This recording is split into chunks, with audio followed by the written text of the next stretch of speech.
Good evening, everybody. My name's Peter Steeves. It's my privilege to be the director of the DePaul Humanities Center, and I'm pleased to welcome you to a very special installment in our series, In Conversation with Great Minds, as tonight we welcome Kyle Morton, along with Shannon, Steele, and Dave Hall from Typhoon.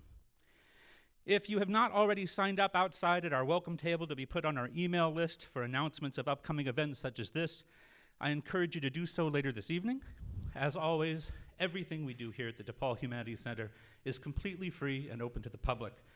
So whether you're a student, a faculty member, or a friend in the community, we're very pleased to have you here tonight. Also remember, we have our ongoing button contest, so be sure to get your Typhoon Humanities Center button tonight and keep collecting them. We'll announce that winner at the end of the spring. So, over the last few years that I've been fortunate enough to be the director of the Humanities Center, one of the things that we've been exploring in multiple programming streams and under several different guises has been the nature of music. From George Flynn and John Cage to the choral music of Benjamin Britten, the sonatas of Beethoven and the blues tradition of the Louisiana State Penitentiary, to the literally chandelier-swinging hoot and hollers, we've tried to take seriously the way in which the arts and humanities are often spoken of in one breath, arts and humanities, at least in an academic setting. Because this is, I hope, one place where we can think together carefully about both. But we not only think, we celebrate, we enjoy, we love. We often forget how all of this can go together. I'm also a professor of philosophy here at DePaul, and the reminder of the passion we should have when doing our work is right there in my profession's name: philosophy, philosophistry, love of wisdom. Not a dry, distant, passing interest in wisdom, a love of it. An immersion that admits that reason and emotion are not two separate experiences, but are co-constitutive of what it means to think and to be alive. When David Bowie died earlier this month, I cried. It was hard to believe that he was gone. The world at large became less interesting without him, it's true, but it was more than this. Bowie meant something. How can we not take these losses personally? What is it then about our favorite music, the artists, the musicians, the bands that make us into fans, that can move us so deeply on so many different levels? How is it that a song comes to meaning, comes to be more than the sum of its parts, more than just words plus music, to the same way that buttered bread becomes more than just bread plus butter, and is in itself something new in the world? When movement and music come together in a dance, a new form of art appears before us there in the dancer's body. But as Merce Cunningham showed us, dance can be dance even when it's movement accompanied by complete silence. A song without music would not really be a song, though. Perhaps it would be something like poetry, but the absence would be heard. Some strange alchemy would be lost. Gold records no longer transform from the lead of music and words. What makes a song is a special sort of being together. And what makes a great song is something even more special. Kyle Morton writes great songs. They are deeply personal, yet resonate with universal concern, sadness, joy, longing. They speak with a taste in their mouth from yesterday's bleeding tongue to what is inside everyone: the violence, the fear, the potential for the end of violence and fear. Civilized barbarians that we are, Kyle reminds us that we learn all of our mistakes passed through generations, and still, our finest moments come when we just want to protect those we love from the things in the woods that would prey on them. Our families, our children, those closest to us who are nothing special, because everyone is special. There are so many important themes that run throughout all of Kyle's writing, but one of the most basic we might call simply health. Health both in the sense of what it means to be well, but also in what it means to do well. Being well is something that happens to a body, and so Kyle's work always takes up the person as necessarily embodied. But health also must include living well as a body, all that entails mentally, emotionally, spiritually, and everything else that's part of our physical being. It means accepting that despair is a possible reality, perhaps even a logical reaction to the world.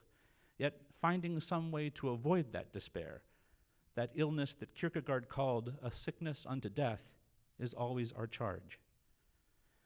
It seems to me that just one way in which Kyle so brilliantly tries to come to grips with this is through the complexity of the relationship between his music and his lyrics, moving from sweeping crescendos that want to bellow out truth with a capital T to minimalist accompaniments that cautiously, quietly seem to whistle past a graveyard in the dark.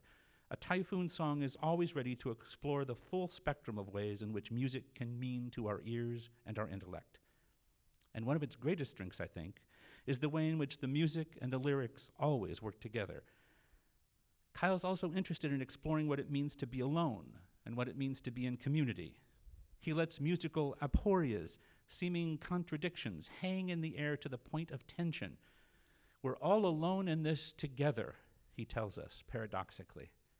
And his songs move from something approximating a campfire sing-along with the whole band joining in to his own spare voice in solo. Yet, tellingly, the group so often sings in the first-person singular. I just called to tell you. I just called to say. Sing these many eyes. And Kyle's voice, his solo voice, so often speaks as the many.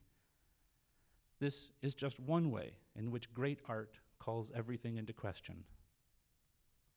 The fecundity of the I is in its very transcendence, wrote French philosopher Emmanuel Levinas.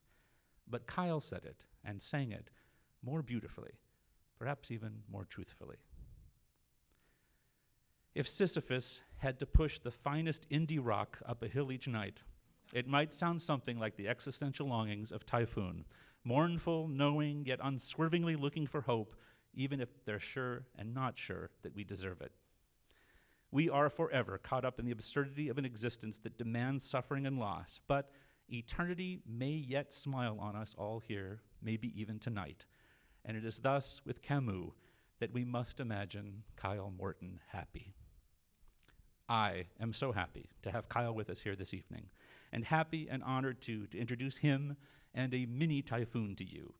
Ladies and gentlemen, please join me in welcoming to the DePaul Humanities Center, Shannon Steele, Dave Hall, and Kyle Morton.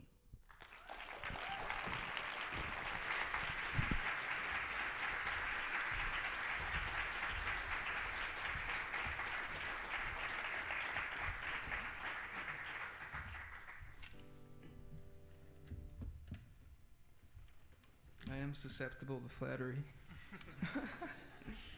Peter, thanks so much for having us. You guys, it's great to be back in Chicago. We haven't been here in a while. How are you? Good. Yeah. I know it's a college, so we want to be quiet. It's like a library.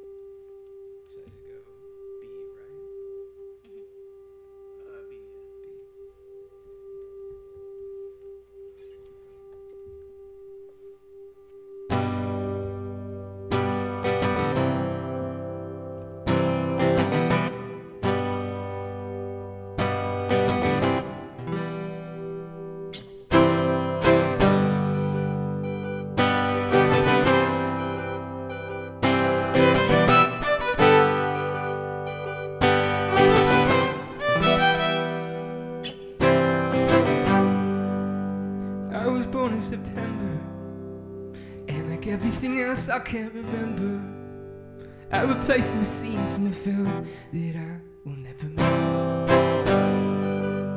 And I blinked, it was over. I was thinking my life would get slower, that I would sort this shit out when I'm sober. That I'll be better now that I'm older. I read the scales on the front page. They say we're waiting around for an ice age. They say our conference they come with a price tag. They say just think of the children and imagine the world that we've willed them, populated with weirdos to kill them and break their hearts, and everybody knows that this is the end. It's never fashionable. Oh, dinner party conversation. Now I'm as old as you were when you had me. Should I be afraid? Should I start a family? Or is I'm in the wild? 'Cause up against the city, my love is such a small thing.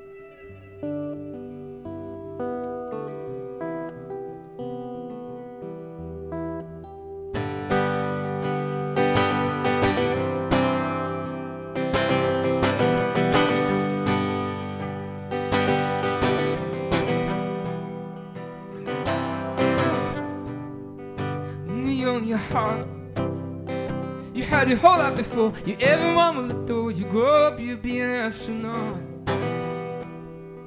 or anything you want. What goes up in flames, and now your choices around you, and decision confounds you, and you're pacing around in place. Shows you everything you want, and in the brief little romance, you committed a soul without its consent. To live a life as a form without its content.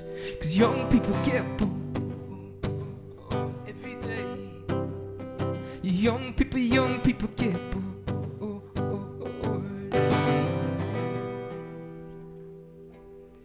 Never went to church, thought a song was gonna save me. So I wrote a hymn on the guitar that you gave me. Sing the words you spoke, thought I looked for smoke. You know that hope is just a small thing. I just called to tell you, I just called to say, learn all your mistakes. You were my inspiration, and it wasn't all we hoped for. And we shake it off and we say, here's your yellow ribbon, I am your consolation. I was born in September, about today. There's no, I don't regret you. Some things I can't explain, like it's a slow descent. It's a life displays every goddamn day.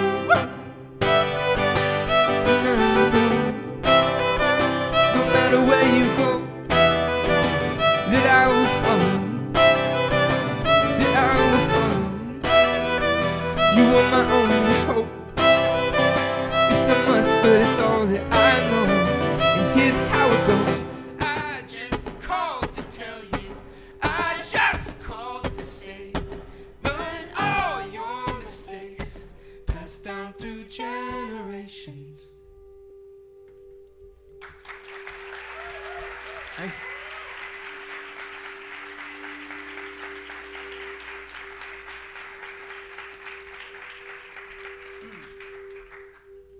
So we fired everyone else.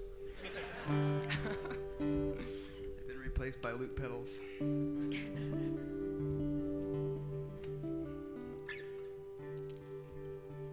This is unusual. We usually we don't normally play with just three of us. It's kind of strange. It's kind of nice. And I guess we'll see.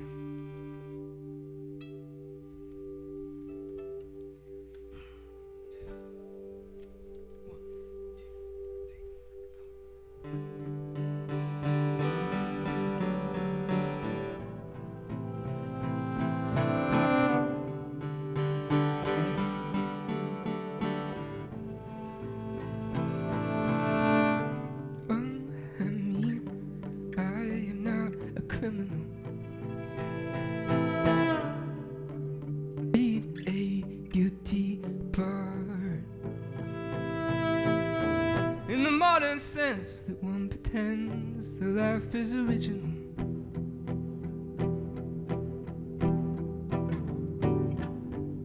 I wrote a book and I will call it something cynical, and I will.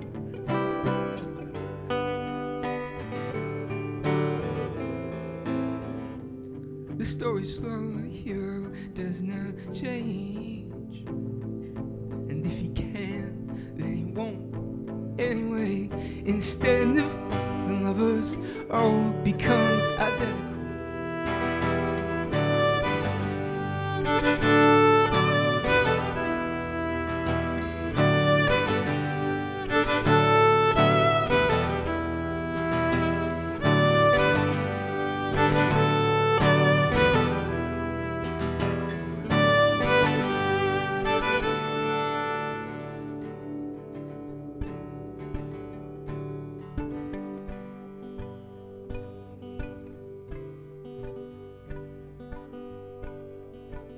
fled the country. I thought I'd leave this behind.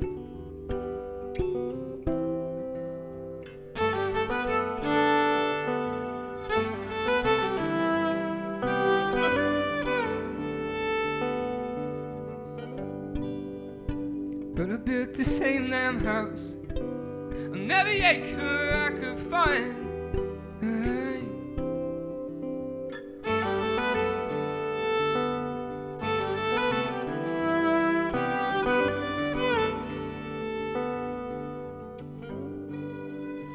And I tried to fake my own death just to shake the devils from my mind.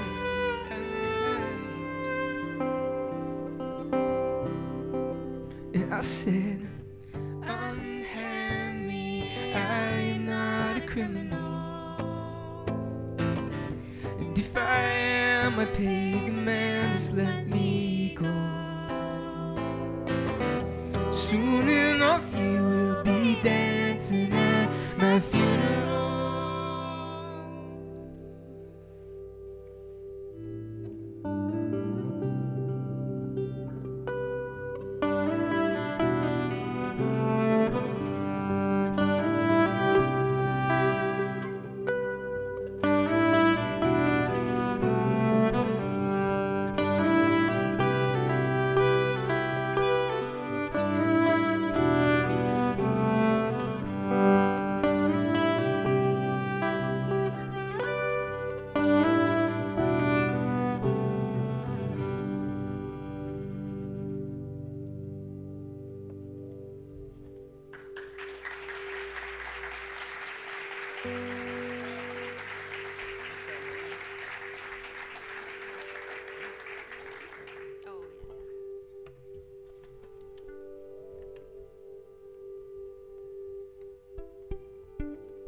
I told you, Ma, I'll keep you safe.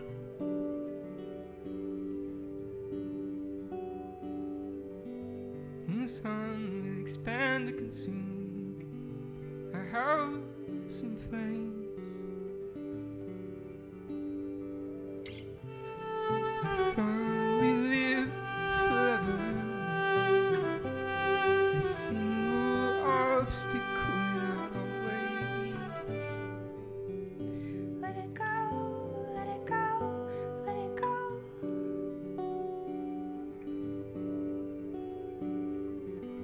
Turns out that we are shit out of luck.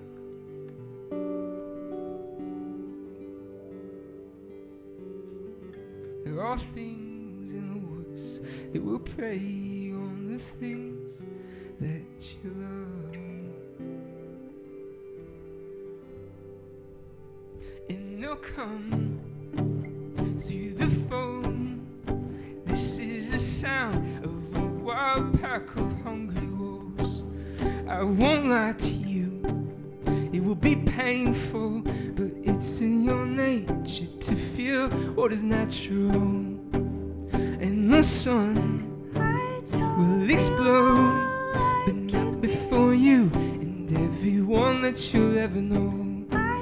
They'll be gone long ago. You are alone, you are alone. Here it comes, here it goes. This is the sound of our hearts turning into stone. We are alone in this together, all alone in this together.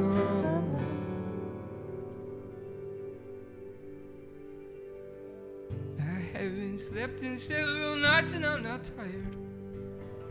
Who protects the ones I love when I'm asleep? And all this little I can do, I say a prayer that when the wolves come for their share, they'll come for me.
State in the summertime, my uncle's lake on the 4th of July. Outside the cabin, my sister tried to call like the loon, her hands cupped tight up against her mouth as the fireflies became visible in the failing summer light. A sparkler in my hand, I went after them.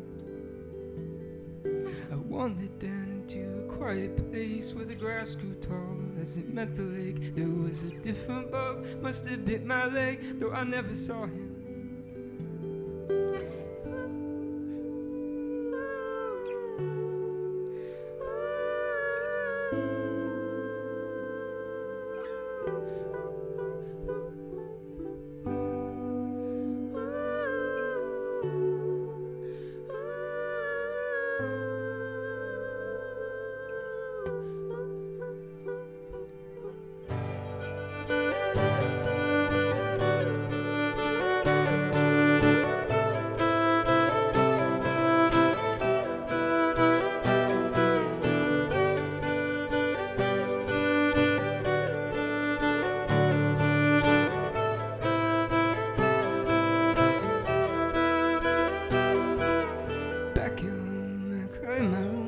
My closest friend, the one that I confided to. I wanted her, but she wanted you. I was sick in bed, I could barely move. And then as my body turned against itself, I prayed for death, that I come back to be anyone else.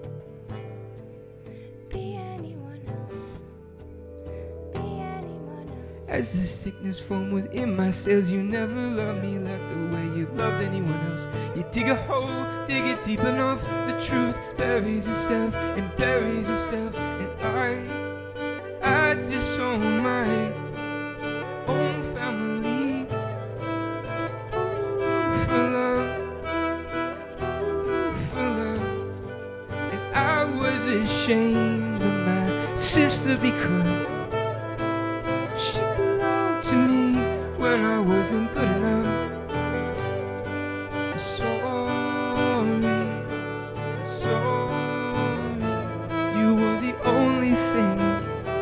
I should have ever loved.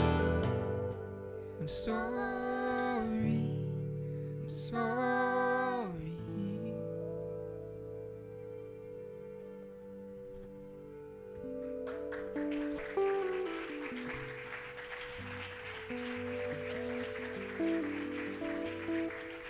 So we got Shannon here, who came all the way from Boston. We got Dave here, who came with me from Portland. We're having a great time in your city. Went to the zoo today. Which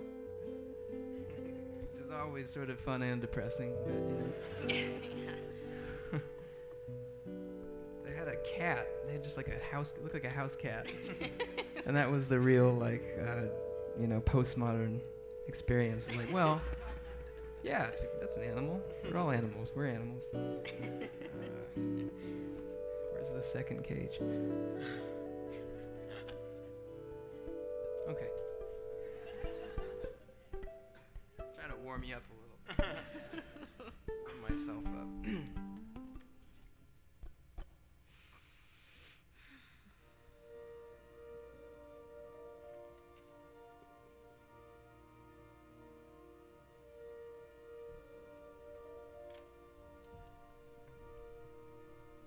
So without having any drums, we decided we'd just try to make it as least rhythmic as possible. So it's just a big wash of sound.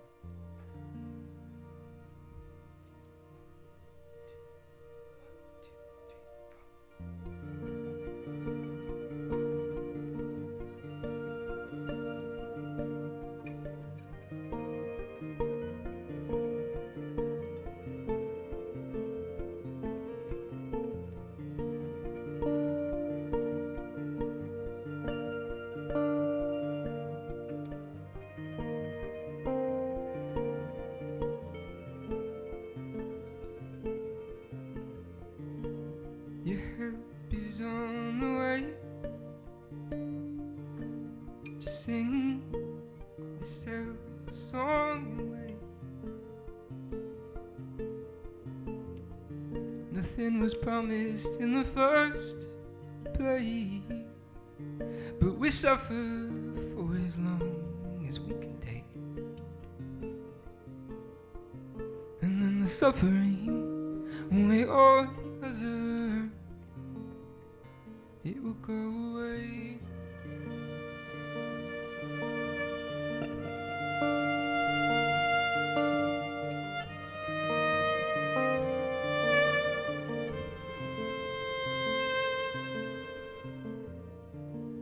It's quiet and you wake. You make the bed for two, you always make. Though half empty from some days before he lay. And on the kitchen floor you struggle, but you cannot afford the wait. And in a senseless moment, everything you're walking toward was taken away. So you sold everything that you didn't want, and you sold everything that you didn't want, and you sold everything you didn't want to say. Yeah, you sold everything that you didn't want, and you sold everything that you didn't want, and what you couldn't sell you gave away. Now you've a few years left, give or take, and I think I should say, as long as you're waiting, as long as you're waiting, since you have nothing to do with your hands, you might as well pray. I know God-fearing man, but I am afraid. It's something that I cannot quite explain.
You got your hope caught up in your chest,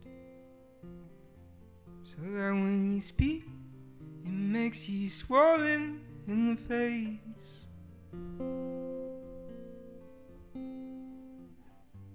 You shouldn't be such a good target. I'll make you choke, I'll make you hide it between your legs. For if I have none, you have the same. We all conceived, with the same chance, to be spared, to be salvaged, to be kept safe.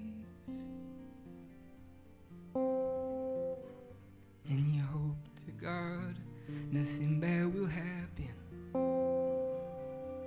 From when you are born till you go quietly from old age, to make your hope feel like a crushing weight. Found a friend in the great, great beast, and he's sticking his claws in me, and he's sticking his claws in me.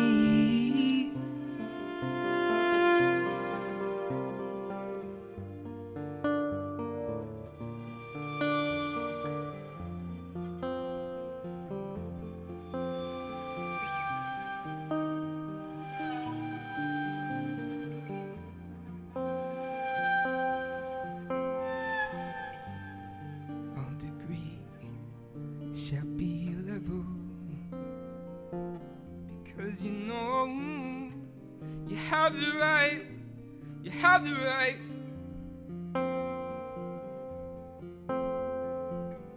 to pursue the happiness of your neighbors. And when you catch it, you put it out like a light. And the few who are left, we set 'em right. Found a friend in the great, great beast. Now he's sticking his claws in me, and he's sticking his claws in me.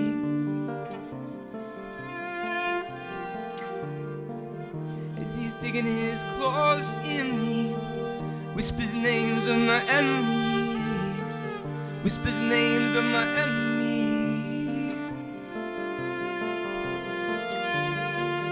As he names my enemies, I don't suspect anything. Is this what freedom is supposed to mean? I can choose what I don't believe in, and the truth is dying, and the youth is dying.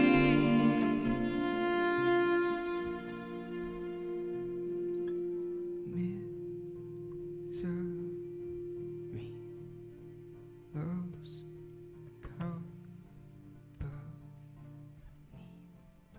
so careful of the friends you keep.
What we found a lot when we were adapting these were that Dave and I always sing the same part. So I keep being tempted to like jump back up there.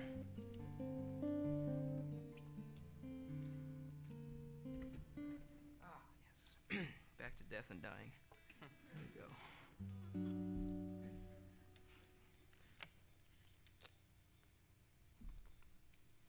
And hydration.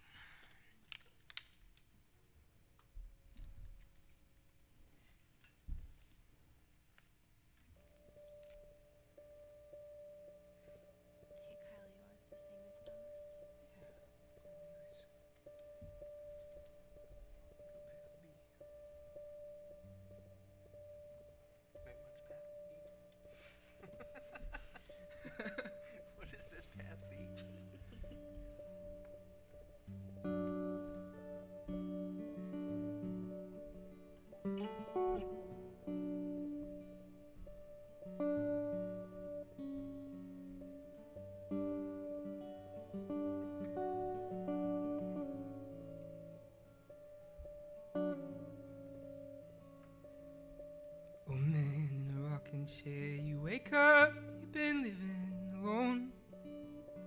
all these years, surrounded by these shards and mirrors, and how did it get so quiet here?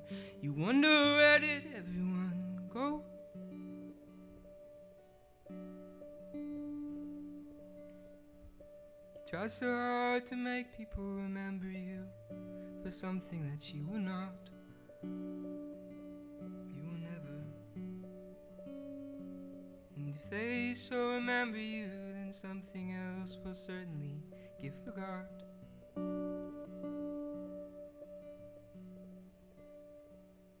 Life is for the living.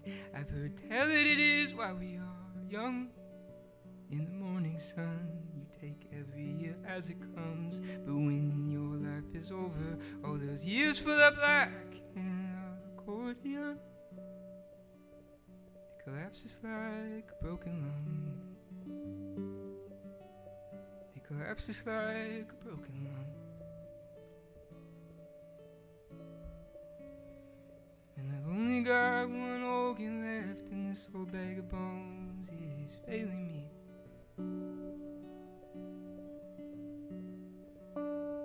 And I try to tell everybody that I am dying, only no one believes me. They say we're all dying, that we're all dying. But if you are dying, why aren't you scared? Why aren't you scared? 'Cause you are dying.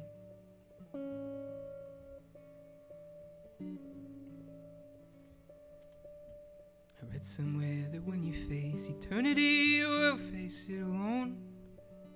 No matter what you thought, or what you had, or you had not, unless you put yourself in God. But tell me, God, oh, where did you go?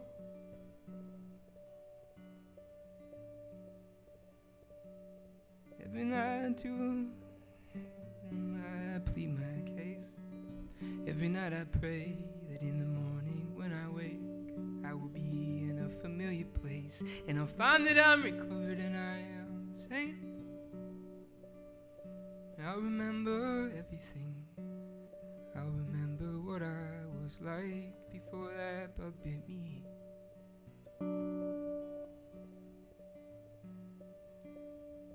When I have my childhood back, I will tear every page out of my book, place them in an urn, strike a match and watch them burn, and then I'll hold the front cover against the back cover and look.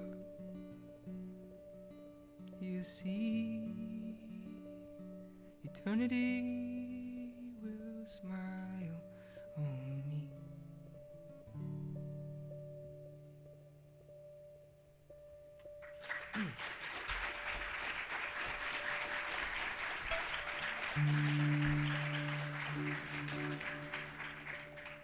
Interesting to note, if you want insight of what my mind is doing right now. I always forget the words when I'm thinking about remembering the words. It's never like I can't remember. It's always like, what's that next word? And then you lose it. Yeah. I've made the choice to share it in my music to everybody who listens. So, it is personal. It's personal. There will be a conversation piece after this, and I know Peter wants to talk about health in general. The good news is I'm feeling pretty good right now. Right here we are in Chicago. I appreciate that. Yeah, I'm still here. I'm still singing songs about dying. Yeah. It's like, God, that guy's still around. But thank you for asking. My health is right now, I will say, totally. You wouldn't even be able to tell me from a healthy person at this point.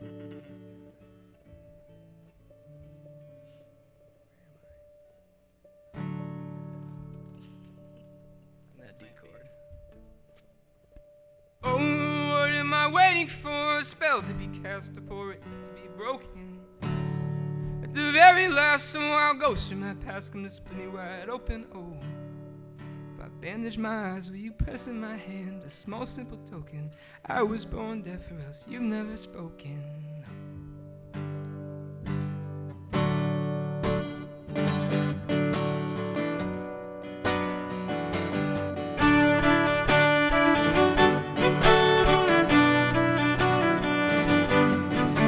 I thought it was safe for me and my own. I began hearing these voices in the dial tone, and they come to me now, though I dismember my phone. They say you wanna hear something that you already know. If it comes from above, well, this one comes from below. It says you are sleeping together, but you will die alone.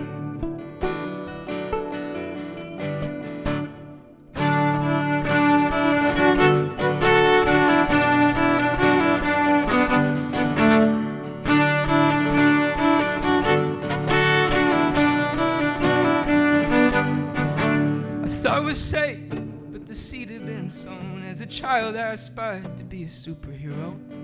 Now I live with the corpses of the lives I let go. Oh, I know you all know how these things start to show. I have been trying to make myself better, so I can fare the fair foul weather. I write a song like a prison letter.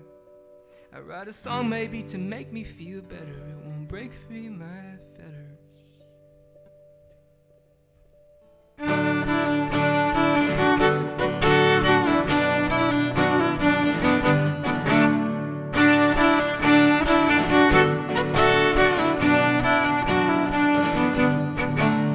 What came after, but what happened before? I began making memories at the age of 4.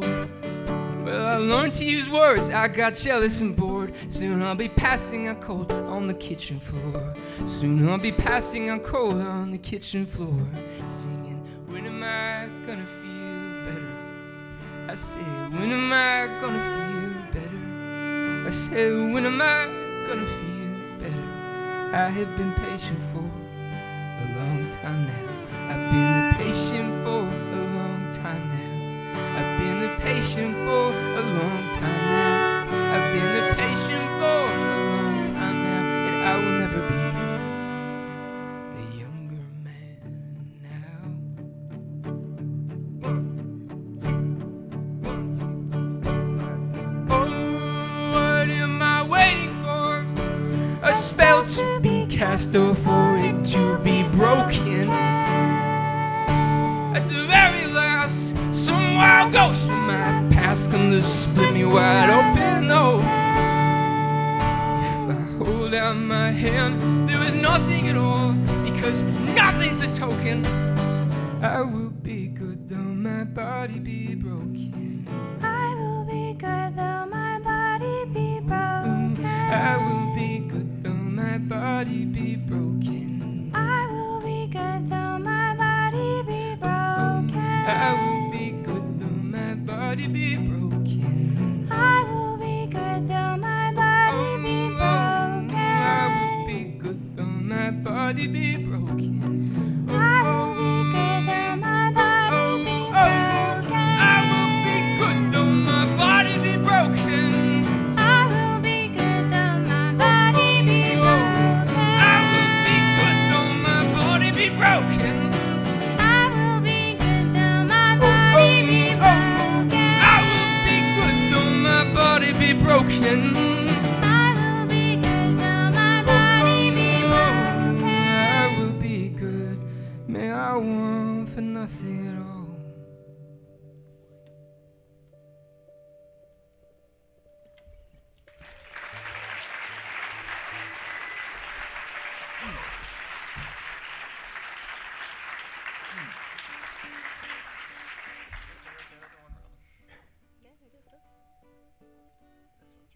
This is an older song.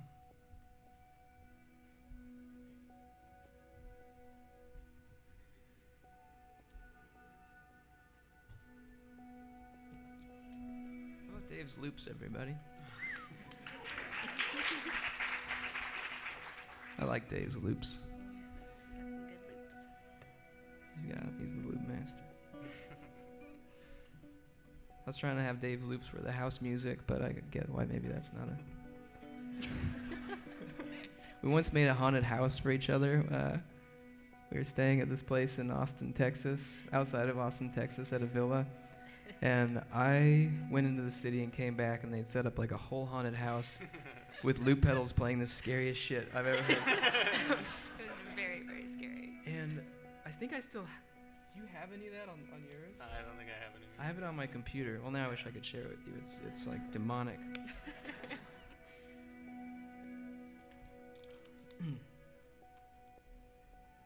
We have fun. It's not all death and dying.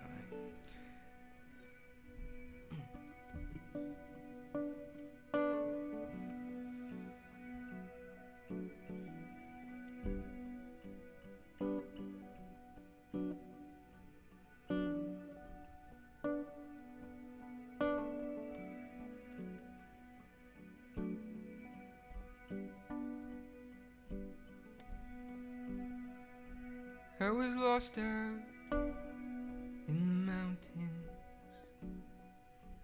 I had run out of provisions. Had one drop left in my dear skin. I had come to my last decision. Should I lie down?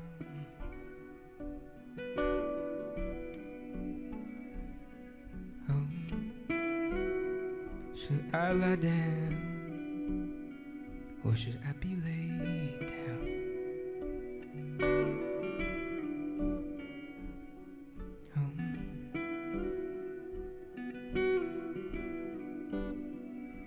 I set out in the first place, from what I gathered from rumored hearsay.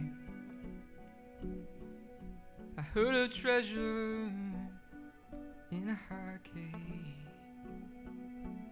on the northern slopes of the coast range, and so I climbed up.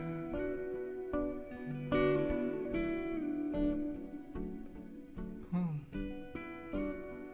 yes, I climbed up, but I didn't know how to climb down.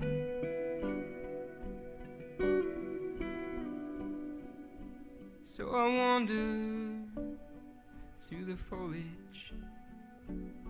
I came across my own tracks, and I became discouraged. And then at long last I found the cavern, crawled inside, and I lit my lantern. And it was all there.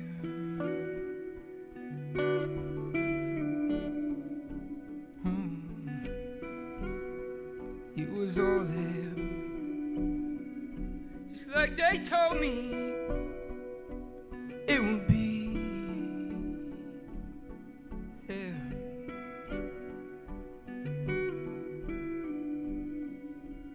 I was lost out in the mountains. I had no water, I had nothing to eat. So I drank the soil from a golden chalice. I grated precious stones between my teeth. And I regretted my lonesome palace. I should have never listened to others' tales. And all I had left was a priceless ballast to hold me down from the howling gales. And in my mouth there burned a fire. Yeah, I was dying of a long, long drought. But then a voice whistled across the mouth of my cavern, and it said to me, it said without a doubt, that you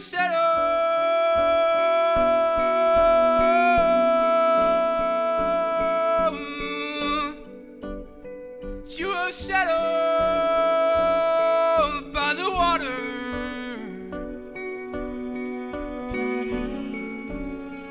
Before this is over, this is over, this is over, this is over.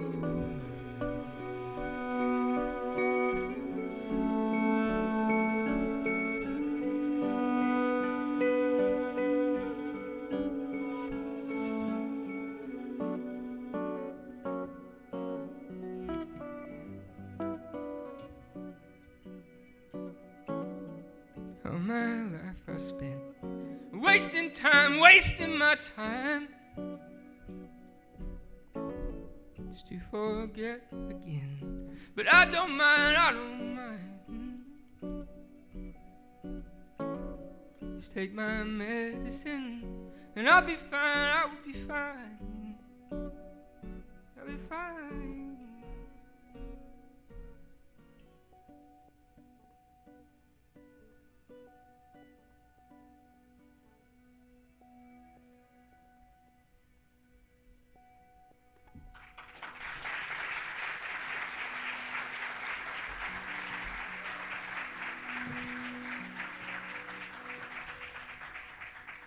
To me, that went really quick, but maybe that was painfully long. I don't know. This is our last song. And then I talk a little at you. Which you know how this goes already. So. This is a long song, so if you're bummed out about that being short, surprise. There were several songs on this list. You can probably guess that were more difficult to imagine without everything else. This is one of them.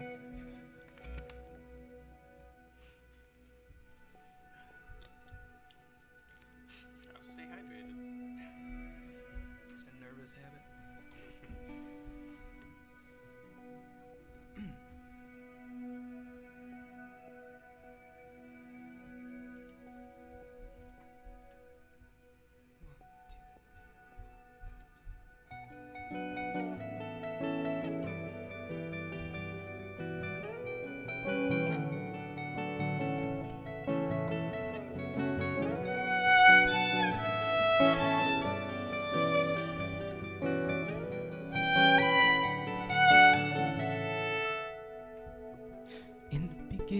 There was one source of light, would die and come back every night. As a woman showing off her thighs, just a little bit at a time. In the beginning, everyone on their heads told the lie. We would dance and eat our friends alive. We were not happy then, but these were simpler times. Now we all play, we're the moth, we're the flame.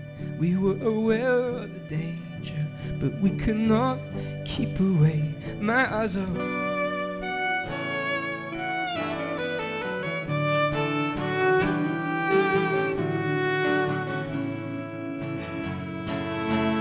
beginning. I was standing out in the yard with my father pointing up at the stars. I asked, do you think there is life on Mars? Is there life like ours? From here I see a light left on in a house like mine out in the lawn. There's a man like you and a smaller one. I looked in the mirror, I have seen my son. Oh, I know how the universe it shows itself. It's always getting bigger like you. I was told that I grow up to be myself. I thought I would get bigger too.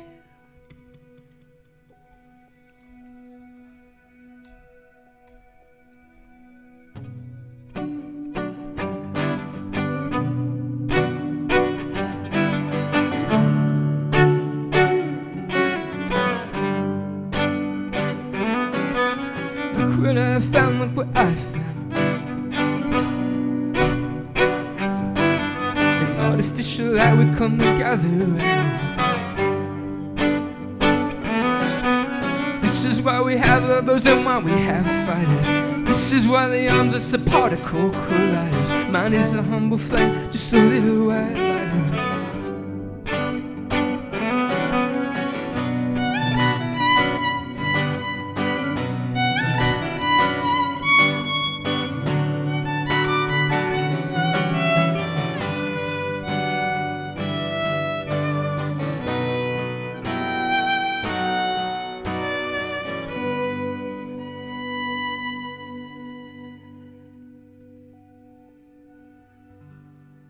It belongs to me.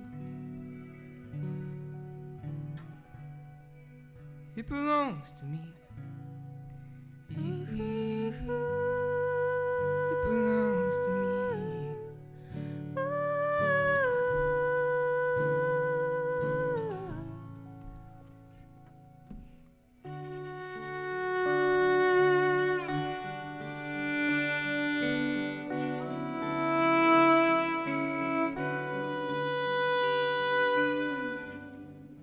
Woke up in the morning to a pale light tangled in your hair, and I never wake before you, but this time I caught you sleeping there. Yes, you are my sunlight, and you are my last breath of air. I would try to hold it, I would try to keep the moment, like a photograph of the sunset, like a little kid with a bug net, like a dying man, I swear. You belong to me, you belong to me. If you belong to anyone, then you belong to me. But I have no other place to keep you safe, but in my shaky, ever shaky melody. The light goes off, I hope it comes back on. I'll be here, in my familiar haunts, with an empty jar and a stolen song. Wait for the light to come back.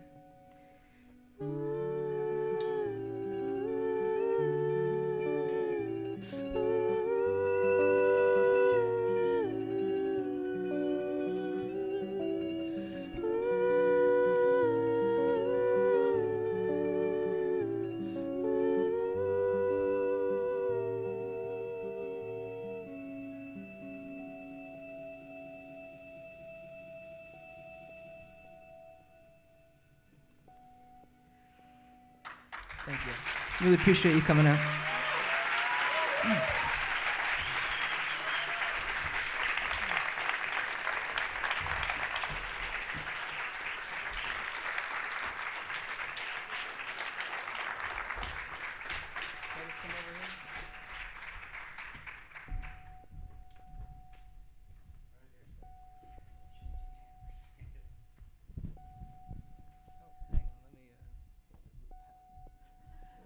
But we need Dave's loops through the conversation.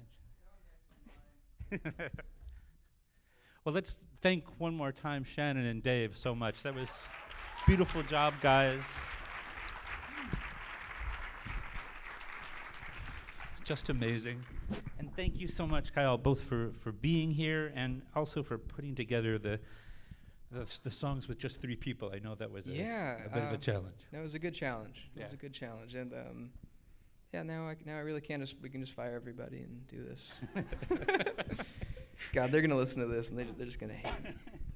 Well, I got to start by admitting that I feel somewhat guilty. I guess that's kind of my default feeling usually. Yeah, I'm me too. Usually like a guilty person, but I feel so guilty because I'm the head of the Humanities Center now, and I feel like I use my power sometimes just to create things that I like. Use your power to bring out hacks I know, to and play. so I made a Typhoon concert happen, which is my dream. So thank you for that, and I hope that everyone here is happy with that abuse of power as well. So thank you very much. Thanks for having us. Yeah. Well, thank you for abusing your power. So how about we start with the question of the band? so The many band. people, right? Yeah. Missing all of them. We did miss Yeah, them. let's one for the band. So Yeah. I just poured some water on the floor for those of you on the radio. We're working on a new record. The reason not everyone's here tonight is it's hard to get. You can imagine the logistics of that many people, airline fares and everything. We can't always just muster the troops. So I wish they were all here. I guarantee you they're still alive somewhere back in Portland, Oregon. Yeah. I heard you say once, somebody asked you in an interview, why are there so many people in Typhoon? And I thought your answer was great. Did I You just said- say, like, which one should I not? Right, who yeah. am I Why, gonna nobody fire? says, why do you have so many friends? Yeah, that was the That question. doesn't occur to somebody. Yeah, it's kind of strange. I don't know where that question comes from unless it's just like totally the status quo because, yeah, we're so used to, I guess in the last several decades, 4 or 5 piece bands, 3-piece in the 90s. But I don't know why people stop playing with large ensembles. It's a lot of fun. It's challenging and fun to arrange for. You have like horns and strings and people always ask why we have 2 drummers, which is a good question. Because obviously you started as a Grateful Dead on that one, it tribute was band, like right? we had a drummer. He couldn't be there. We hired a new drummer. The other one came back, and it's like, well, yeah, okay, why not? Why not? We'll just try to write it more interestingly. So there's 2 parts here. So did it all come together organically like that? It's really basically Yeah. friends just joining in and... Yeah, it's lucky for that too because when we talked about this earlier, I'm an incredibly shy person, and left to my own devices, I'll just sort of like fetal position. No, I'll just sort of like, I like my alone time, and I'm not extremely gregarious. So I had the good grace of meeting some friends in middle school, and playing music with them, and a couple of those are Toby Tanabe and then Tyler Farron, who are still currently playing music with me in Typhoon. And, it sort of snowballed after that. There was this kind of gravity. Like once a few people seeing a couple people doing it, like, oh, we could do that too. It's sort of like the Tom Sawyer painting the white fence sort of thing. And before I knew it, I'm this very introspective person surrounded by all these great musicians, and it was sort of just luck. Like an organic thing. Yeah.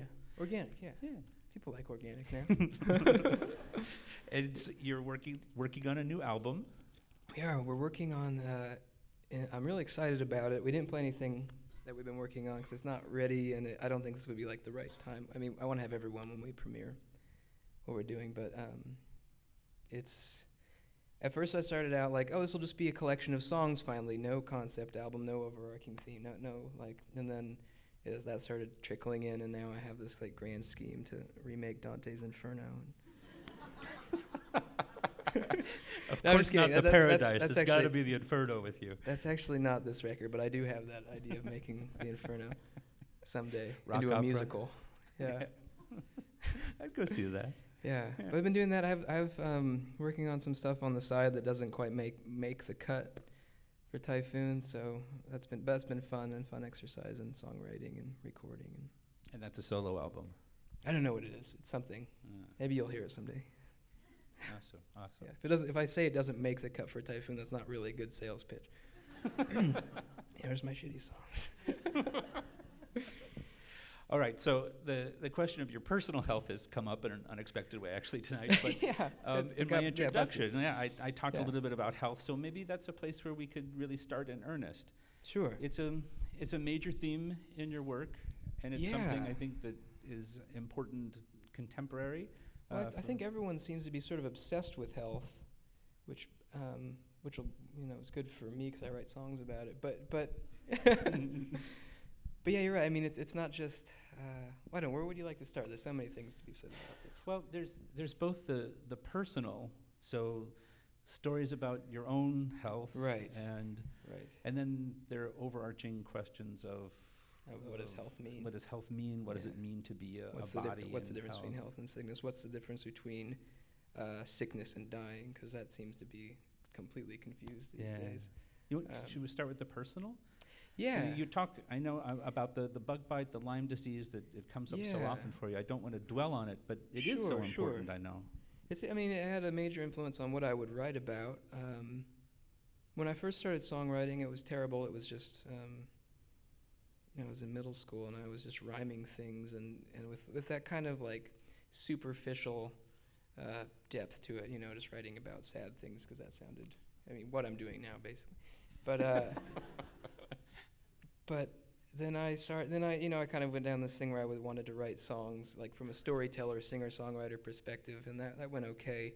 And then I don't know. I think everyone has like personal crises from time to time, and I had a particular nasty year in 2008 and 9, and then I started on this kind of crazy thing of like writing songs from my autobiography, just to kind of help me make sense of it. My sort of hidden desire is to be a novelist or a philosophy teacher or something, but I can't do any of that stuff, so I'll switch with I'll you. write some music. But that was sort of my way of just organizing it, and that sounds so dry. There's just like there's something I can't really describe, and that's music. Music takes over from where you can't really describe it in language. Has it organized your life in some way too, or is it just something you brought into the music that's been successful in thinking it through in terms of art? It has, but it's had a strange effect. So, for me, the idea of teleology, or like the thinking of something from the end and having it only make sense in context of the end, is important. So having being able to sort of sort through my life, realizing that memories are an editing process. You remember certain things and you don't others, and it's really bizarre which ones you do. And it's kind of starting from there and seeing like what does this amount to? Does it amount to anything? And I'd find certain coherence and patterns in my life, and that was really encouraging. Some of them were really destructive patterns, but part of like how fixing that is learning them. So, as I said earlier, I'm obsessed with sadomasochism from an intellectual standpoint. Well, those memories, those are interesting things too, because it's not just what we ourselves remember, but it's remembering through the eyes of others, especially when you're young. Yeah, definitely. So it's being told the story of this is what happened to you and this is how everybody what you hear reacted. back. Exactly, yeah. I find the stories I remember sometimes didn't even happen to me. I'll realize like, oh, I put myself there, but I heard this story. Right. Yeah, it's a totally fictive process how we put these things together. And that can be, that's kind of a scary thought really, but it can be fun. And I guess what I wondered at was, and which is to give you a sneak preview of the record we're working on, is like, is there any kind of like formal pattern or truth beneath the content, beneath the memories, beneath like, this fiction you kind of write of yourself. Right. So, which is, just a logical step, because I kind of killed off my character in the last record. So I think, and yet here we are. Well, that's certainly something that philosophy and the history of philosophy has wrestled with, and I think especially in the 20th century, continental philosophy and the tradition of hermeneutics and phenomenology, really saying that Sure. those memories and those interpretations are not things that blind us or twist the truth, but they really are only access to the truth. So Right, instead of right. trying It's to the get only way to around see them, just to say, yeah, well, that only the lens self you have. is what this thing is Right. constructed by other people, Yeah. and Which Peter's written a beautiful book called The Things Themselves, which deals with this. You should buy it. that's nice. Pay you for But that later. But Gosh, is this Nestle Pure Life? Yeah. only the best for you, Kyle. You could have mine too. Is that a Kindle? Sorry, I derailed us. What are we talking about? No. I think what I really picked up on in that last thing that you said was that there's something really frightening about that, but About also all the stories about how, yeah, how it's exactly. completely, But in a also way, something open-ended. that's liberatory about that, and the Yeah. frightening thing maybe is that the notion of the self that we're given post-enlightenment, the liberal, autonomous, almost Yeah. solipsistic self that makes itself, if that's a fiction, because it's really a construct of all of these stories and histories, and then that can feel like the ground suddenly taken out from underneath you. But it can be Right. liberating because it could be true. Yeah, it could be true. Yeah. Where did it go with that?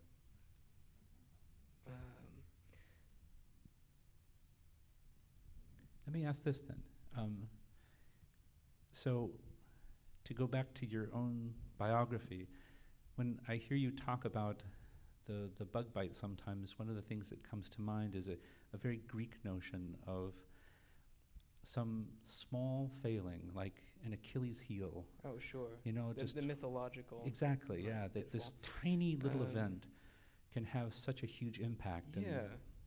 Sorry, I'm still chewing on memory and the construct of Yeah, itself. sure. I think that bug bite. I mean, it was obviously there are stages of this where I thought, well, if one simple little path in my life had changed slightly. It was in the Midwest, by the way, that I was bitten by the tick. So. Sorry. No, and being a sadomasochist, I have fond memories then. Anyway, yeah, I don't. But then the bug bite became this. For me, it became a metaphor that I saw in most people I would ever meet, which is this idea that there's always something that's an obstacle, and we become obsessed with the obstacle to the point that we, the object beyond the obstacle ceases to exist. And we start sort of fixating. And what was interesting was that I would see this kind of everywhere in certain forms, and that's maybe to tie in your last question. That's when I started seeing there's so many constructs, there's so many fictions. The postmodern thing is there's no real truth to any of it.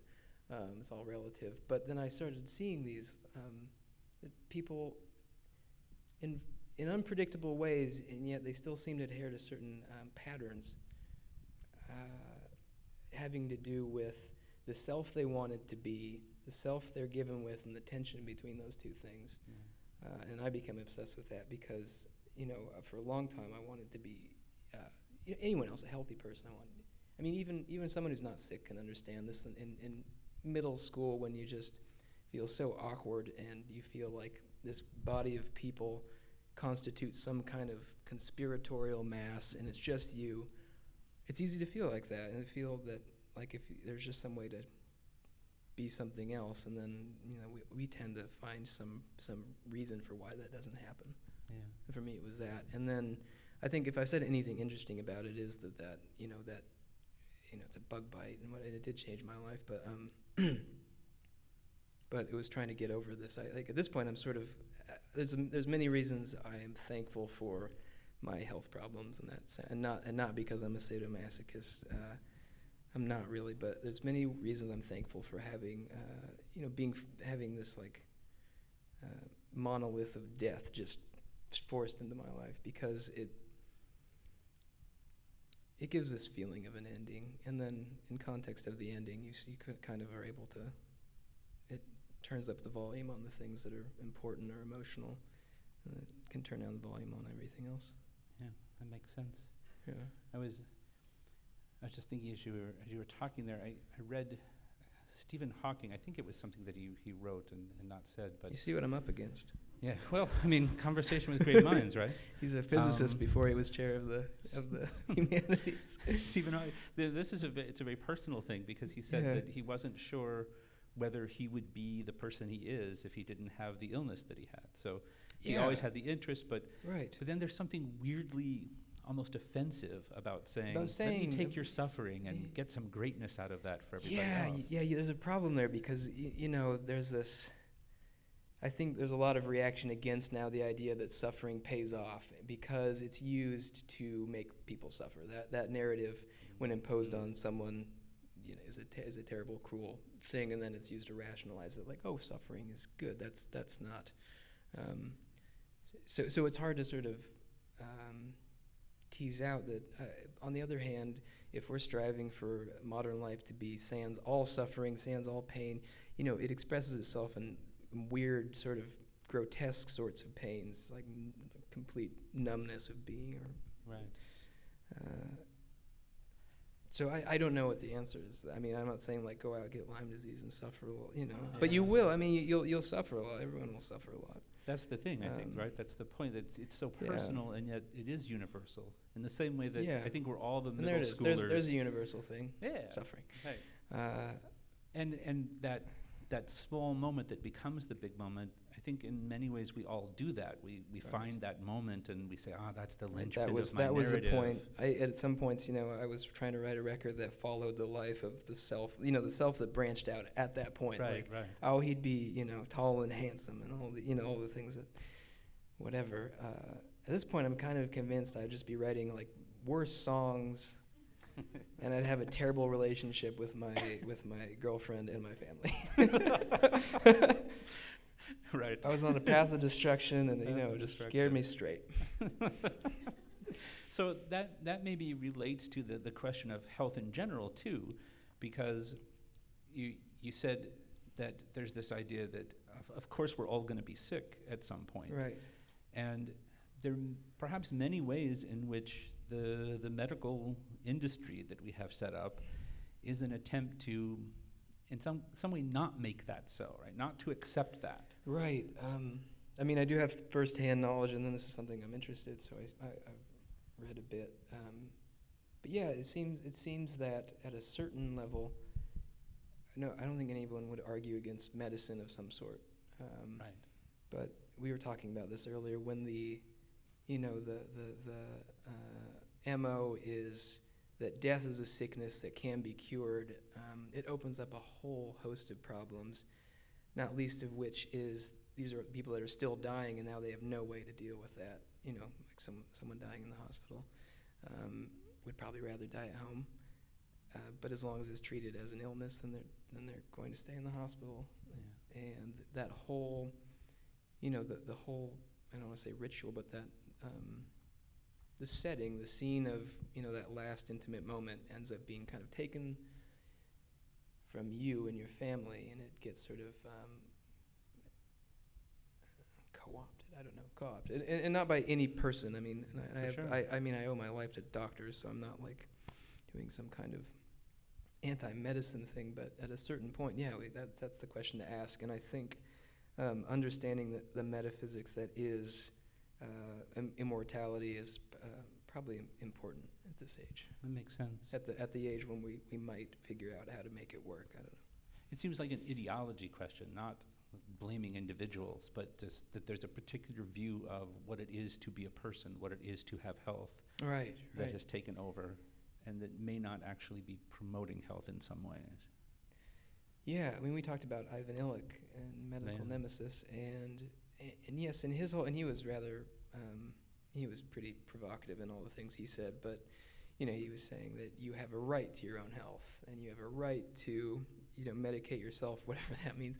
That can mean a lot of things, but and reading that book meant a lot to me because I had, this is an effect. You have like the theater of the doctor's office or the hospital is it impresses upon you, and you want to play your role.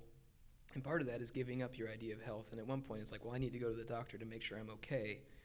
That neuroses. Mm-hmm. And I'm not alone in that. And many healthy people are doing that kind of thing now. This is anecdotal, but I notice it. And part of that is, you sort of give up an idea of health when I wouldn't know. I'm me. I've only lived in this body, but I think a lot of being alive, there's just a lot of discomfort. At the end of the day. And you have to walk that fine line, I think, in the medical profession of accepting that, but at the same time saying, well, I want to help suffering. Right. But maybe part of the problem is that the ideology that underlies the industry itself makes it hard to do that. I think the ideology is one of limitlessness. Yeah. And that's... As it is in so many aspects of contemporary life. And if I can give anyone any advice, is the only times how to say this, I've found maybe the most profound sorts of freedom when I've been the most limited, i.e. sometimes by sickness, sometimes whatever. And so, I think in our time there's this, you can have it all, you can be everything ever.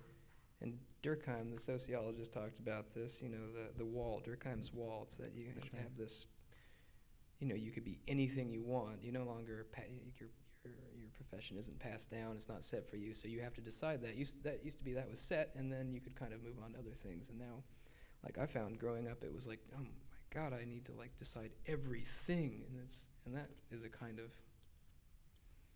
I don't. That's kind of not being free in a way. Yeah, that's overwhelming. Especially, I mean, and then to tie in your book, like the bits about so many of the choices being Pepsi or Coke or hamburger or cheeseburger. Right. That's how you're allowed to construct yourself. Yeah, and that becomes, that becomes pretty tedious after a while. Yeah. In some ways, I think that this is, it's almost the aftermath of the Enlightenment project, of saying, Sure. right, we're going to know everything that's possible to know. We're going to write it all down in encyclopedias or Wikipedia now, Yeah. so that anybody can have access to it. Light will be shown all over the world. You'll live forever. Right. And that, It was like a mirage effect. You get so close. I mean, this happens in Mhm. physics too. You know, you get so close to thinking we've got it all straightened out, and then there's the God particle. Or there's the whatever. right. Or it Um, forgets that, and there's a strain in continental philosophy that really pushes this line. People like Heidegger, it forgets that the act of unconcealing something always conceals something else. This is interesting. To shine a flashlight in some corner of a room Yeah. is necessarily to To make another exclude corner of the something else. room dark. And this is where, and I've come to this via my professor at Portland State, John Smythe, who wrote an excellent book called The Habit of Lying, and has so much to do with concealment being, in his language, would be to say it's sacrificial in this way to illuminate something is to. Right. And he's not the only one saying that. I think Beckett says something like that in his 3 novels, and things like that excite me because it's like, oh, Yeah. this person's saying it, and this person over here in literature is saying it, so maybe there's something to follow here. And they're good people. That gives Yeah. you faith that you're headed someplace. Yeah, well, So truth, I mean, you said before that you try to write a truthful song. Is there a way that you know when you've done that? What does it feel like to know. make truth in art? Because it's not a series of propositions where no, I you mean, can just I look don't at want them to and describe it as like a series of satisfactions, because there's that. There's like, oh, when you, like a certain turn of phrase might be extremely satisfying, even to the point where it just feels like it was already written, and then you've written it, you know, you've sort of just brought it into being. And music can do this, you know, writing the music can do the same thing where it's just cathartic. But as far as, you know, truth's tough. I don't know. And the only tools I have to like discern it are just my little mind and then this music we make. And music, I don't think you might be the only person to think that music's a way to get at this kind of stuff. I hope you not. know. I don't think that's the case, but yeah.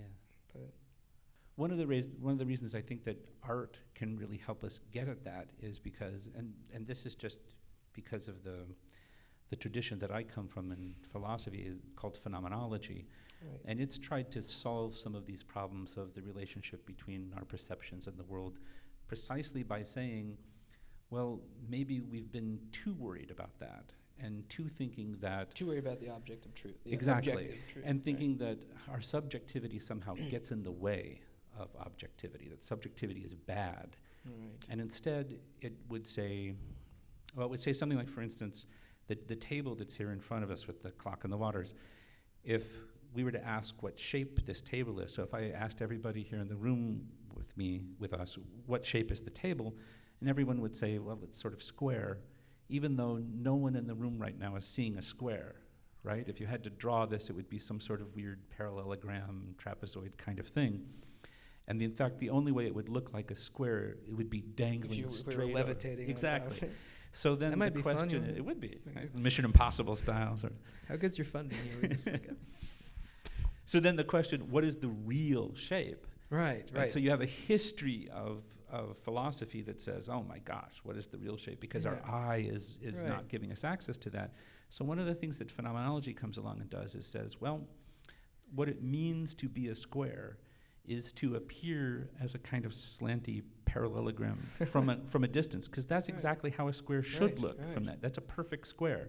And so what the square is all of these possible ways that a square can appear to you, to me, and to everybody. So there's a kind of intersubjectivity to the truth, Right. and we can keep testing it by saying, how does that look to you? Does that look like a square should look from a distance? Yeah, you meant this is the infinite profile. The infinite profile, exactly. And so then art seems like if we don't have art in that conversation, if art's not telling us what a table Right. is and can be used for and how we think, then we're missing a huge part of truth, I think.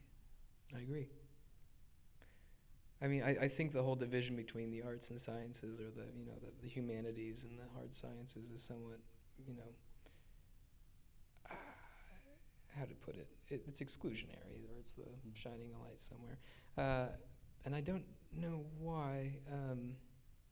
I talk to many people who study the humanities, and they're like, "Oh, science, yeah, I don't, that's, they're pejorative about it." And then obviously vice versa. I don't see why. I agree with you that there should be some, musician scientists. Maybe I should go study physics. There you go. I'd be horrible at it, though. That'd be great. That'd be wonderful. But I don't know much about phenomenology other than your book and the little bits I've read of Husserl, but it seems like a very reasonable approach.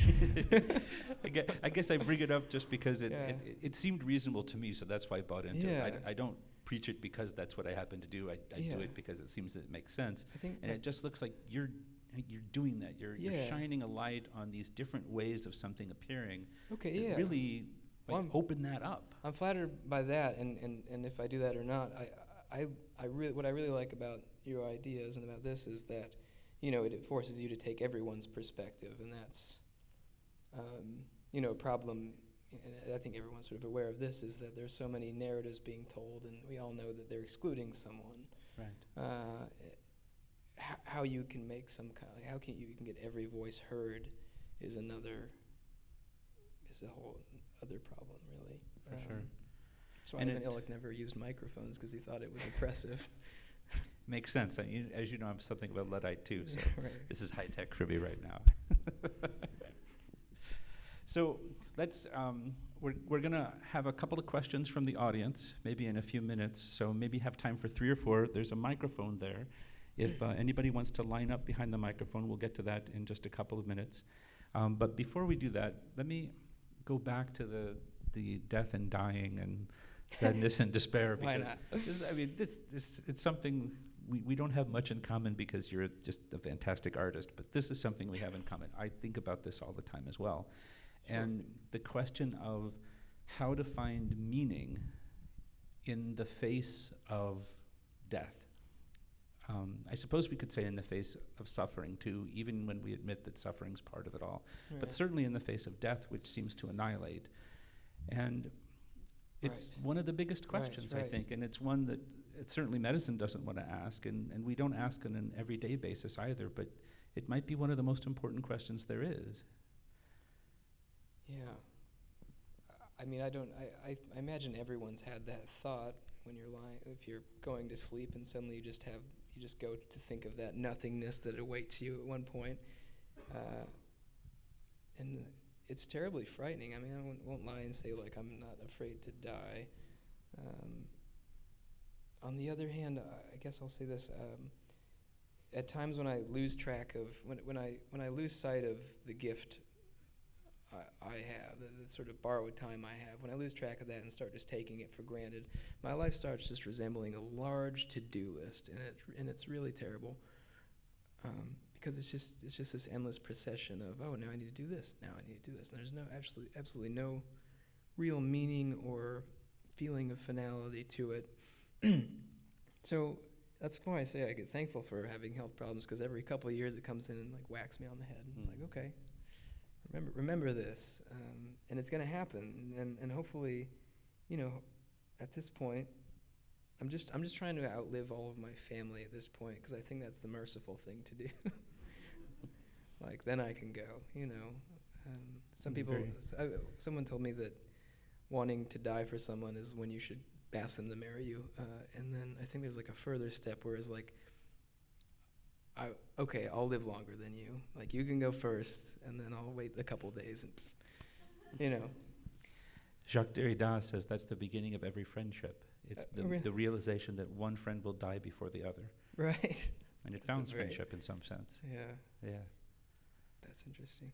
It's a depressing truth and a kind of sad truth, but it just seems to me so overwhelmingly important to come to grips with that. And art is certainly one way of doing that. Art's about the excess. I mean, like I said with music, it goes beyond what you can really say. I mean, I'm talking about death, but this is quite far removed from like experiencing anything like this. So this is a privilege. And then something like music comes closer to it because it expresses this, I don't know, transcendent is a word, or expresses something that's sort of somewhat beyond this rationality or beyond what you can describe. And so is death. So they have this in common.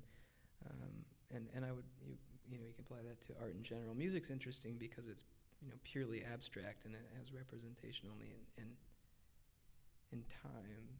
Right. Whereas, you know, I mean, even like abstract visual art, it's hard not to be like, oh, this represents something, or this is a tree, this is a Right.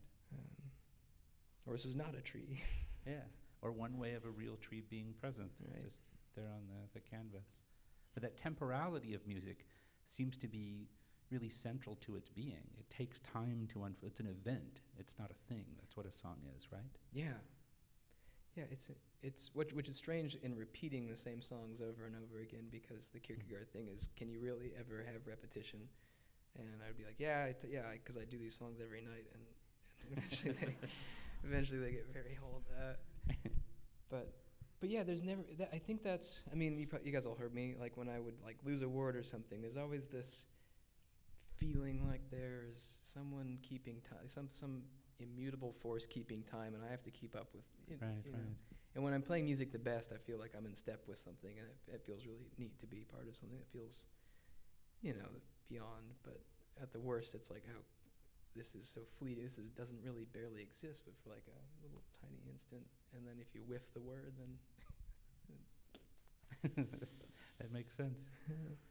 Well, I promised we'd talk a little bit about physics. I can give you the really, hopefully not boring, but terrifying physics death of the universe story, well, if you do want to hear so that. he wrote a chapter on the universe giving birth to infinite Yeah, universes. that's pretty speculative, Yeah. but who knows? It That's could interesting. happen. Right? Lee Smolin, the physicist, suggests Yeah. that So we inside should do black dying holes. with it. Yeah, well, so here's the dying one, and I'll just tell the story briefly. It's like the nine stage levels of death, and then why art maybe has something to say about this. So, in 100 years, you will be dead, and everybody you love will be dead. Everybody in this room. 100 years is just a very short amount of time, because in 1,000,000 years, the species will be dead. The odds are overwhelming that a species can't live beyond 1,000,000 years, just looking at the history of species on Earth. So to think of Homo sapiens as dead in 1,000,000 years is a bigger death. But then after that, the Earth itself is going to die, because in about 6.5 billion years, the sun will swell. It'll run out of the fuel.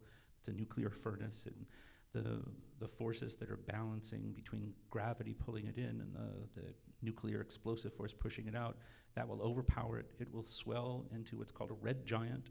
It'll become super large, and in fact, the sun will engulf the Earth. It'll go all the way out into the Earth's orbit, part the way out to Mars, and then cool off. So the Earth itself I see will what you're stop doing. being. Yeah, you see this? Because it gets worse, right? Because we're just partway there. So 100 trillion years from now, every star will do that. Yeah. Every place in the universe. And when every star has done that in 100 My trillion years, God. there's no possibility of life. Oh, no, it gets much worse. Because protons themselves have a lifespan. So the lifespan of a proton is expected to be 10 trillion years. But at that point, the protons themselves will break up and there'll be no more viable matter. So at this point in the universe, there's of course no life. They're just these tiny little bits of broken up matter. They're all sucked up into black holes. So at 10 to the 40th, so one with 40 zeros after it, just an unimaginably long time, all that exists are these black holes moving through space and vacuuming up everything that used to be. But because of Stephen Hawking, we know that black holes die too. They leak. There's no end. They leak so slowly. And at 10 to the 41st years, the last of the black holes leaks out, and when they give off that last little bit of matter they had, they pop, and that's the last light that will ever exist in the universe, ever. And then what? And then 10 to the 67th years, You have no more congruent matter, and all of the black holes are gone, no galaxies, and then by 10 to the 100th years, just impossible to imagine that amount of time. But at that point, there'll be nothing left. Everything will be so far away from each other, even gravity won't have an effect, and time stops. The heat death of the universe, entropy wins the game. And not only is this a story in which everything dies, but it's a story in which life, and not just our life and the life of the people that we love, but life anywhere, was just a tiny little blip on this huge span of time. It's all gone. And that's the most positive story that we have right now from Well, I cosmology. made some Kool-Aid, guys. Let's go. Let's go No, backstage. here's the point. I'm sorry for going on and on like that, but so here's the point. The point is then, it's not just, oh gosh, I'm going to die, or the people I love, Yeah. and how do you face that? But this is the hardcore moment, right? This is the moment where you say, if what I'm looking for meaning is something external, something that's outside of, there's nothing, because it Something will permanent. all be obliterated. Something There is no permanent, permanence. Right. Exactly. Right. Then, what do you do for And meaning? what do you have? Right. So you either turn to nihilism, or The nihilists. you say... Big Lebowski has a lot to say about that. Yeah, the Big Lebowski is, It's all you great. need in It's philosophy. all in there. It's right Yeah. there. My Yeah, colleague go Rick on Lee then. would agree with you. So you go to nihilism, or you So go. you either do that, or you say that we find meaning in it precisely because of its transience, Right. precisely because there is no outside of it, precisely because of the absurdity of loving in a universe that could care less about love, and of making art that's going to be obliterated at a certain point. And that doesn't diminish the art, Sand mandala. but it's the sand mandala. It's gone, and there's something beautiful, and art is something that So it all shoves that exists in our time, face. And it's really no different than music. It just sort of has a longer note. That's a nice way of putting it. And I suppose this was a long-winded way of saying that that creative act, it seems to me, that's one of the most important things we do with our freedom, but good art, right? Art that just is thinking about these things, just shoves that in your face and delights as well as instructs, and it's just one of the things that I just find amazing about what you do. So I'm grateful for that. It's a mutual admiration. Thank you, Kyle. Let's take a couple of questions. Somebody, yeah, please. Hello. First, thanks for playing. That was really beautiful. Thanks for coming out. Yeah. Yeah, it means a lot. In fact, we thought we were going to have to take chairs away because it was going to look super empty. My question is about songwriting. Shoot. What I'm drawn to about your music is how it doesn't really fall into the kind of popular verse, chorus, Right. bridge, chorus structure. Right, just sort And of I goes was on just and kind of on. wondering if you have particular models that you look to, or how you approach writing these songs that kind of just move from A to B with Sure. no really predictability of what happens in between, at least to my... No, that's a great My question. mind. That's a great. I wish I knew more about the history of the song structure. I mean, I know that a lot of classical music was written in suites, and instead of having a chorus, there'd be a motif or a theme that would come back in, and I always really liked that. I could never write like anything approaching a classical symphony, but I liked that, and the stories you could tell with it. Sometimes those were just seemed to be fit naturally with what I had to say, and that I couldn't just come back to chorus, like it wouldn't make sense, so I had to keep going. But part of it's really just, I think this like early onset senility where I forget a song that I've written, and then I write a new song, and then I think, wait, this sounds like something. That song, it's back. There we go. And then and voila, you have a Typhoon song. That's part of it. I mean, part of it also is the really remarkable people I make music with, and they have a huge influence on how a song turns out. I hope that kind of answers your question. Writing this structure, I guess, and you also asked like what influenced that. I mean, there are bands that sort of have songs that are less verse, chorus, bridge, chorus. Sufjan Stevens was a really big influence on me. He would sort of You know, some of his songs wouldn't have any chorus at all, and that I thought they were the most beautiful things I'd heard. So I thought that was a good place to start. Great, thank you. Thanks for and that's a kind of a lighter thing I know we've been going on about. I mean, you knew this was gonna happen. All right. Hi, Kyle. How's it going? Great. How are you? Pretty good. All right. So I wanted to ask, is there anything that's happened in your life since the release of White Lighter, your previous album, that affects the content of your next album, both philosophically or musically? Yeah, I guess I'll start with the. These are good questions. I'm at a college. It's nice. I don't go to DePaul. It's just the atmosphere. Yeah. Okay. Someone grab him. Oh, security. Oh no, I've forgotten the question. See the senility thing. What's happened to me since what? Yeah, we should recap. So what's happened to me since then? I'm engaged. And I you know, I mean, this is obviously important to me, but I mention it because that's it. I've been with Danielle for almost 10 years, and neither of us ever talked about marriage, and I have lots of conflicting thoughts about the whole institution and the tradition, but that was something kind of to touch on what we were just talking about, where when you're ready to die or live a little longer than someone, you make that commitment, and that's made me very happy, and this might hurt my musical career, but it's made some of my songs a little happier. Maybe that'll be good to see. Like, okay, so if he could pull himself out of that shit, then we'll be all right. So when I say like the songs that maybe won't make the Typhoon cut, in large part that might be because they're a little kind of a different tone, or I thought, you know, I don't need to be tackling death and dying or like complex, violent human relations all the time. I can just do a song about road rage. Or you know, yeah. There's actually one in which I reenact, or I not reenact. I'm still alive. Where I stage my own funeral, which I wanted to play tonight, but I decided not to. Does that answer your question? I'm just kind of rambling. Yeah. Yeah. Thank you. All right. We'll do two more. Thank you. All right, hi. Kind of nervous. So Me too. Yeah.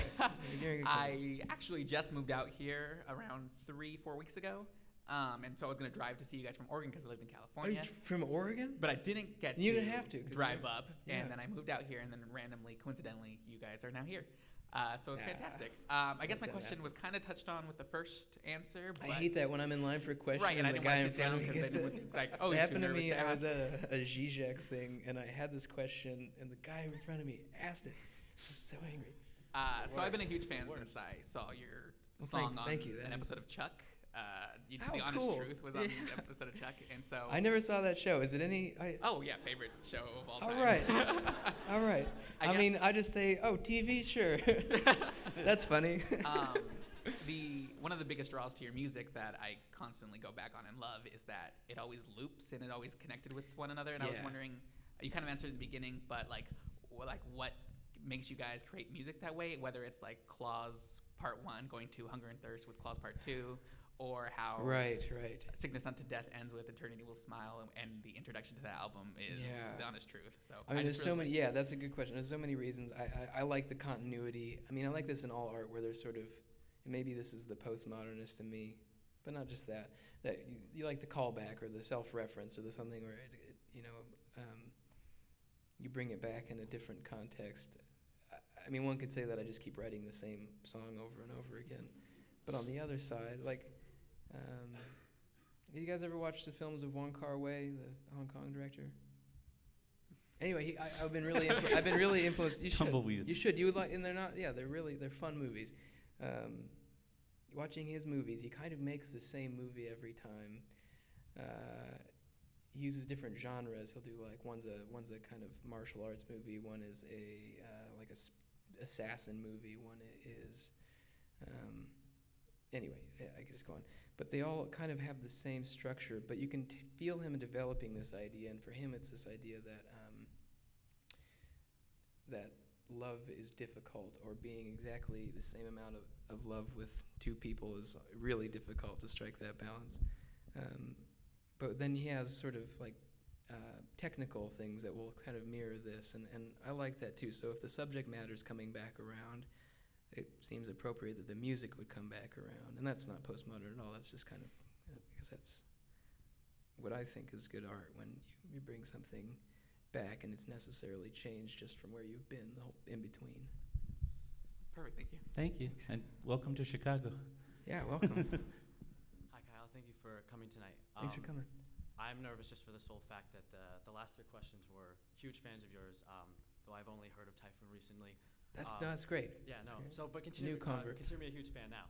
So, I wanted to say though, you know, having been inspired by what you talked about tonight and Sure. hearing your words through your music, I couldn't really find anything when I scoured your Wikipedia page 24 hours ago about. I'm constantly monitoring that. Right, absolutely. The Enlightenment. How much of the lyrics, we heard some about your Yeah. autobiography tonight. There's such a large ensemble in Typhoon. Right. Is there a certain portion of the words and the narrative behind your music that's the whole of the group? Yes and no. I mean, I write all the words so far. I write all the words, and but I will say yes, because they are always on my mind, and making music with them is always on my mind. And when I bring it to the band and we play something, it'll change, and then maybe I'll change the words. Only my pen has really touched any of the word and has done any of the writing, but I mean, like anyone, you're really influenced by the people you admire, and those are usually your friends. This can cause problems too, and so yeah, I mean, in that way, there's this sort of collective authorship.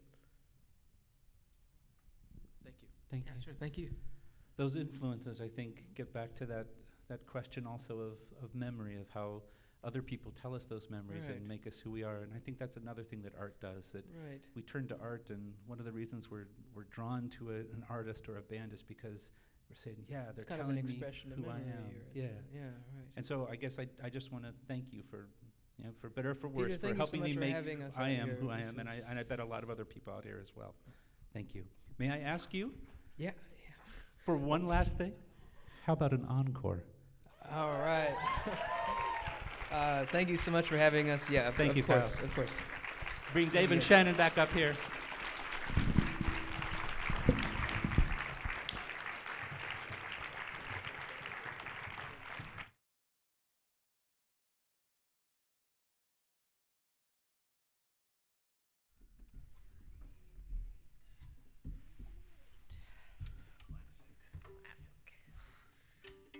Oh, hey.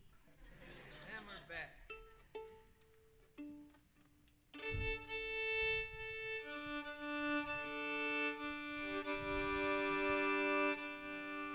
All right, so we have one more for you then.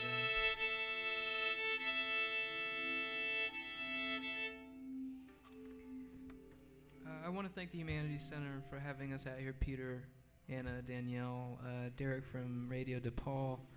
I want to thank all you guys for coming out. You know, secretly, I've always wanted to be an academic, but I'm just terrible at it. So maybe they'll give me an honorary degree or something.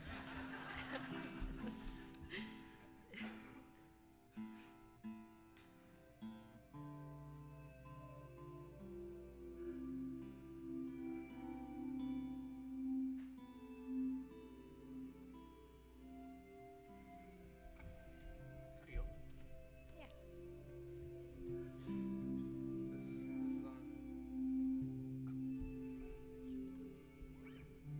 Oh, well, thanks to our sound engineers for Yeah. doing a bang-up job. Problem with sound engineers is when you're doing a really good job, no one notices because nothing bad happens. So by that standard, they've done a really great job.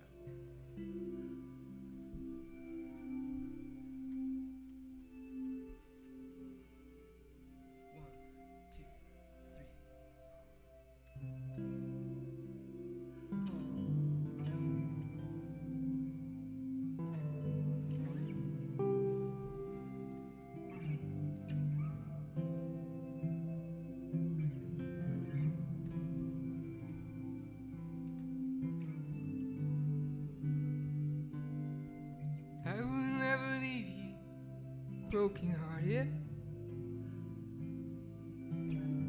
You'll never be alone to make you feel discarded. As long as I'm alive, I finish what I've started.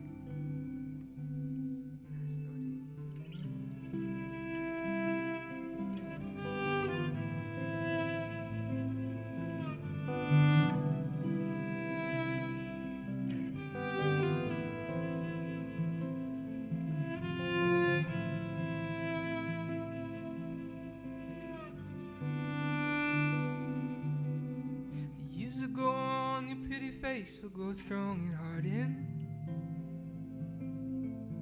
You'll own a small patch of land outside of town. You grow a garden, and long after I've departed, you will never know it. Your love was unconditional.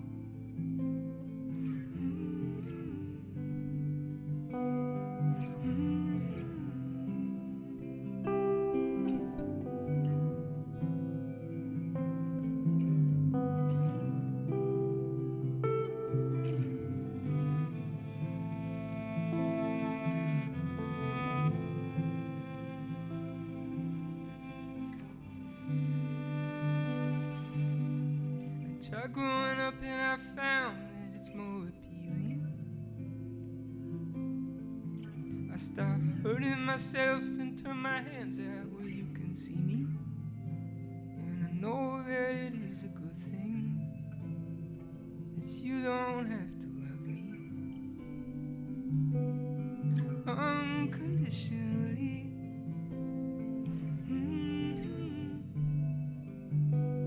It won't be necessary to love me unconditionally.